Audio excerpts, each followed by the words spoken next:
I would be a depression baby. Not causing it, but heralding it.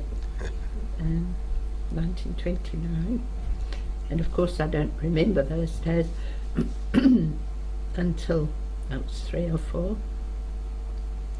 But the depression of that era was so widespread and so enduring that it really shaped the generation that included my mother, and in a different way my father.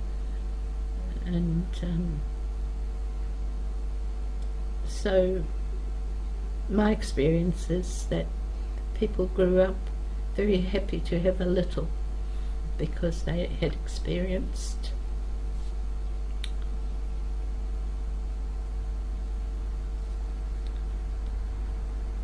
struggle that families had. We were lucky.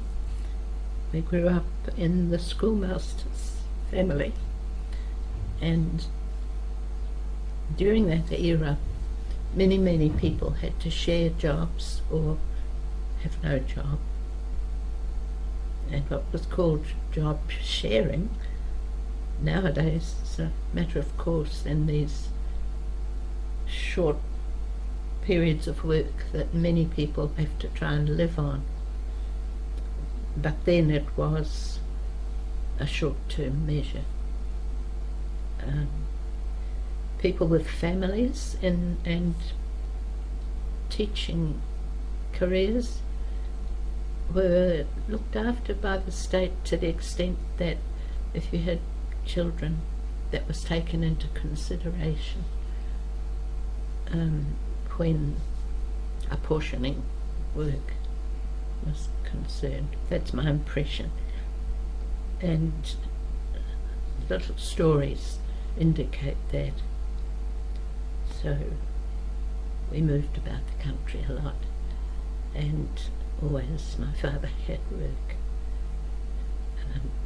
as the teaching headmaster of small schools, and that's where our own education developed and was pretty efficient and consistent, because the schoolmaster went with us wherever we were. It wasn't a huge change, just the environment and the companions. So what drew you into your vocation? I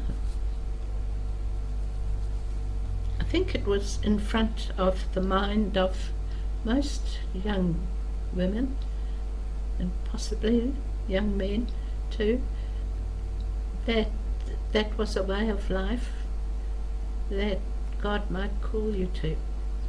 And it was pretty simple, really. You could say, yes, I'll try, or you could say, not yet. I was a not yet type, and still am. Not in that direction, but in other ways. So I went to Teachers College after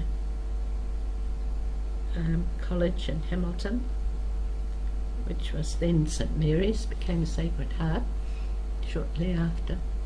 And Teachers College was inevitable, whichever decision I made, unless I wished to work in an office or be an independent careerist of some kind.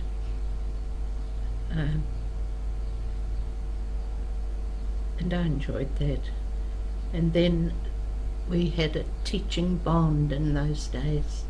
You could beg off, but you really were assisted through college, and the underlying bond was that you would teach for 4 years. And on the not yet basis, I taught for 4 years around country schools and loved it. And then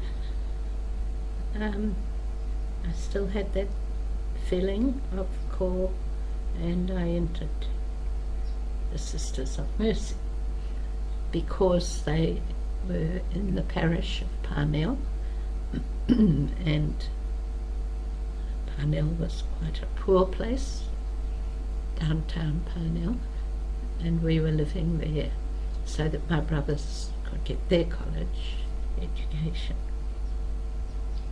My father had retired then, and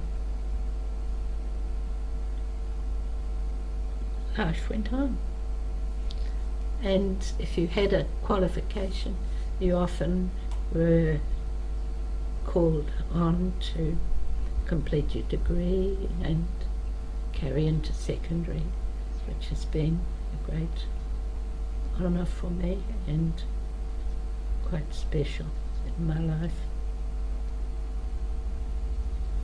So, And eventually they were looking for someone to, in Rotorua, a letter came to the congregation looking for someone to pick up on the youngsters who didn't have faith background but were baptised, or their parent was baptised, and to help them to settle, to understand the basics of their faith.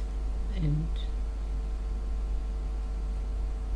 that's what I first did, which was a link with the college mainly, and with the parish, and with this parish. The college was built on the soil of St Mary's parish, but it was meant to encompass the whole area, so it was quite good that the youngsters saw a familiar face when they went on to college. That's how I began. Picked up this and that occupation within the church family as I went along.